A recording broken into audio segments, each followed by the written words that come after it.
Assalamualaikum warahmatullahi wabarakatuh. Waalaikumsalam warahmatullahi wabarakatuh. Perkenalkan, nama hijrah saya Azhara Naibaho. Nama sebelum hijrah saya adalah Maria Franciscus Naibaho. Saya berasal dari suku Batak, namun saya dilahirkan di Bandung. Baik, Amel. Nama hijrah saya adalah Amelia Kamila Putri Naibaho dan nama saya sebelum berhijrah adalah Melkuri Naibaho. Kalian ini kalau lihat namanya satu marga berarti kakak beradik ya? Iya, betul. Kandung. Subhanallah. Ini sama-sama baru masuk Islam. Iya. Sama-sama sepakat ingin pindah agama. Nah, ini menarik sekali. Boleh nggak kalian ceritakan kepada pemirsa di rumah bagaimana latar belakang kalian bisa mendapatkan hidayah dari Allah Subhanahu wa taala? Saya minta Zahra dulu yang cerita. Bismillahirrahmanirrahim. Sebelumnya bagi saya dan adik saya, agama Islam itu sudah tidak asing lagi. Walaupun kami dididik, dibesarkan, dan dilahirkan di keluarga non-muslim. Karena tempat ibadah umat muslim pun itu sangat berdekatan dengan rumah kami. Sehingga ketika kami melihat orang melaksanakan ibadah sholat, mendengarkan lantunan azan, murotal Al-Quran, orang-orang pergi pengajian, itu merupakan tontonan sehari-hari bagi kami. Namun saat itu mungkin Allah masih menutup hati kami. Sampai suatu ketika Allah mengubah hidup saya. Itu ketika saya kuliah, saya mengalami suatu masa yang sangat terpuruk, yang sebelumnya saya belum pernah merasakan hal itu. Saat itu kuliah saya hancur, hubungan antara orang tua itu sudah tidak akur lagi, tidak harmonis, sehingga menimbulkan rasa seperti putus asa. Mulai dari putus asa, kehampaan, kosong gitu. Jadi kayak udah nggak punya tujuan hidup di situ. Yang menyebabkan Zahra itu seperti putus harapan itu apa? Faktor terbesarnya adalah dari kecil saya udah melihat keluarga saya seperti sudah tidak harmonis, betul. Jadi faktor keluarga lah ya. Iya, betul. Jadi orang tua tidak harmonis membuat seperti hampa gitu ya. Iya. Di lingkungan keluarga itu. Ah, terus setelah itu? Setelah itu mulai memuncak rasa ketidaktenangan itu sampai berharap akan ada suatu jawaban.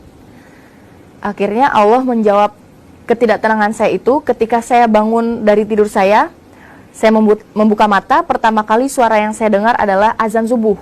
Itu Allahu Akbar, Allahu Akbar. Dan untuk pertama kalinya hati saya sangat bergetar ketika mendengar suara azan. Padahal sebelum-sebelumnya saya ratusan kali itu selalu mendengarkan azan. Tapi hati saya masih biasa saja di situ. Ya, saya langsung membeli ke toko buku itu, buku tuntunan sholat. Iya. Lalu saya lihat tata cara wudhu dan sebagainya. Saya mulai ingin praktek itu, cuman saya kan masih bingung, saya harus gimana ini, nggak mungkin saya harus ke masjid. Jadi kalau wudhu itu saya belajar di rumah sendiri. Jadi sebelum syahadat, ya sudah beli buku dulu, Iya. tuntunan sholat. Iya. Jadi langsung pengen belajar wudhu bagaimana, Iya. sholat bagaimana, padahal belum masuk Islam. Belum. Subhanallah. Apa yang mendorong itu? Karena dari suara azan itu, jadi itu seperti yang memanggil hati saya itu untuk pergi Segera ke ke masjid, kira-kira ya, begitu. Karena saya belum sah untuk masuk ke masjid, maka saya lihat dulu di buku itu persyaratannya itu bagaimana sebelum masuk masjid. Setelah itu kami memutuskan untuk bertemu salah satu tokoh agama Islam, khususnya Di Bandung itu? Iya, khususnya kami ingin bertanya lebih dalam lagi tentang perbandingan agama Islam dengan keyakinan kami yang sebelumnya. Iya. Untuk memantapkan. Setelah itu kami memutuskan untuk benar-benar harus pindah agama keesokan harinya. Jadi apa yang dijelaskan Ustadz kepada kalian berdua sehingga semakin memperkuat keinginan pindah agama itu? Tentang poin pentingnya adalah Nabi Isa.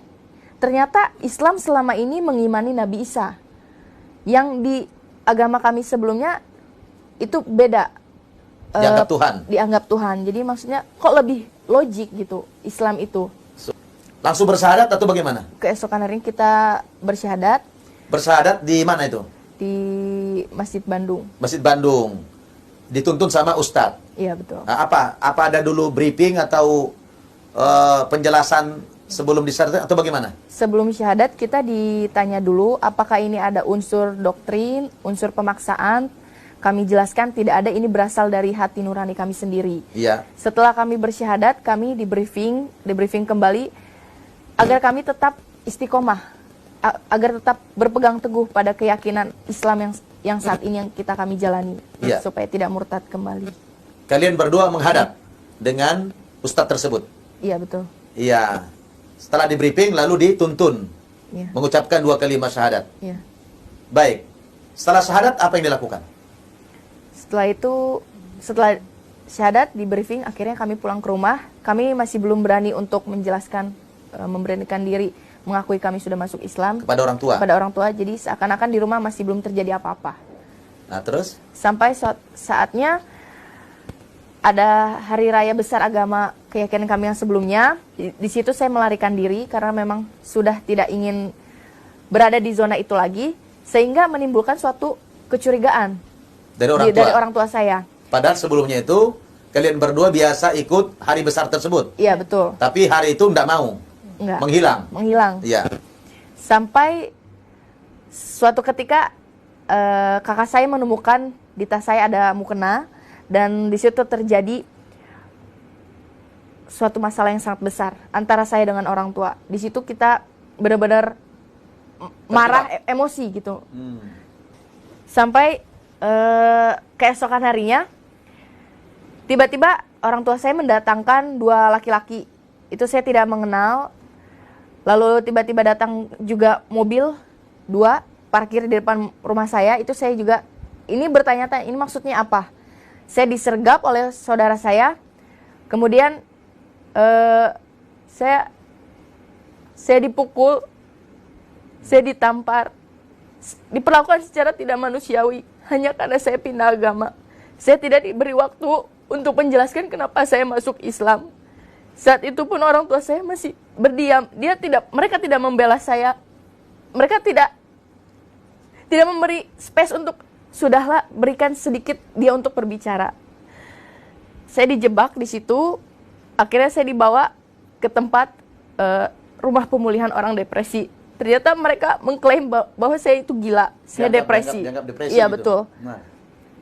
Saya dijebak, saya dimasukkan ke ruangan, saya dikunci di situ. Saya teriak-teriak, saya panggil orang tua saya masih punya masa depan, bukan di sini tempat saya. Saya bilang, saya pindah agama, itu bukan pelarian saya karena saya kemarin sempat putus kuliah. Tapi ternyata orang tua saya terbawa doktrin, gitu. Jadi lebih percaya saudara-saudara saya yang mendoktrin bahwa Islam itu sangat buruk. Sampai akhirnya saya 2 minggu berada di rumah pemulihan itu. Kalau Amir sendiri bagaimana waktu itu? Saat kakak saya disergap, saya nggak dikasih tahu sama sekali keadaan kakak saya di mana. Seminggu itu saya diinterogasi, tapi saya nggak mau ngasih tahu karena saya takut. Lalu akhirnya saya dibawa ke tempat ibadah agama saya yang sebelumnya. Saya disuruh maju ke depan. Lalu saya dipaksa oleh pemuka agamanya mengakui bahwa Nabi Isa itu Tuhan. Awalnya saya tidak mau, dan saya di situ mengaku kalau saya itu Islam. Lalu rambut saya dijambak dan dipaksa terus kalau mengakui Nabi Isa itu Tuhan. Akhirnya saya mengakui karena dijambaknya itu sakit banget. Terus dia memaksa saya untuk meminum anggur. Lalu saya dipaksa lagi untuk mengakui Nabi Isa itu Tuhan. Lalu saya tidak mau dan akhirnya saya dipukul berapa kali. Kesan saya pertama kali ketika masuk Islam itu tali persaudaraan di umat Islam itu sangatlah kuat. Dari yang kita tidak kenal bisa menjadi sangat seperti saudara kandung, seperti keluarga kandung. Terus apa lagi? Terus di Islam saya benar-benar menemukan tujuan hidup saya. Saat itu saya benar-benar menjadi wawasannya luas, hati saya menjadi lebih tenang, lebih damai, dan saya lebih berpikir hidup ini. Bagaimana kesannya dalam Islam? Kesan saya sudah masuk Islam ini, apa yang saya cari selama ini saya sudah mendapatkan. Subhanallah. Berupa ketenangan, Iya. kebahagiaan. Ya, semua. Subhanallah. Baik.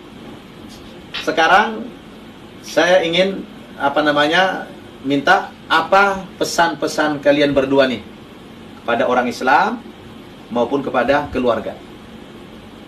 Pesan saya untuk umat Islam yang pertama, bersyukurlah kalian sudah terlahir sebagai umat Muslim.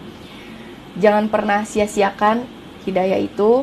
Kemudian berjuang dan berdakwahlah bahwa tiada yang benar selain agama Islam.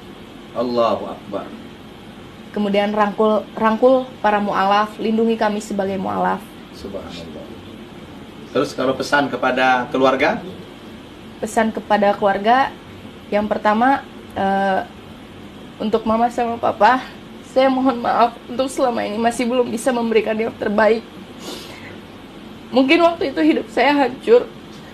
Cuman ketika saya masuk Islam, saya lebih berpikir untuk memperbaiki hidup saya. Saya menjadi lebih sayang. Saya ingin keluarga saya bersatu kembali. Tidak ada saya yang minta berupa harta atau apapun. Saya hanya minta, terimalah saya sebagai orang Muslim.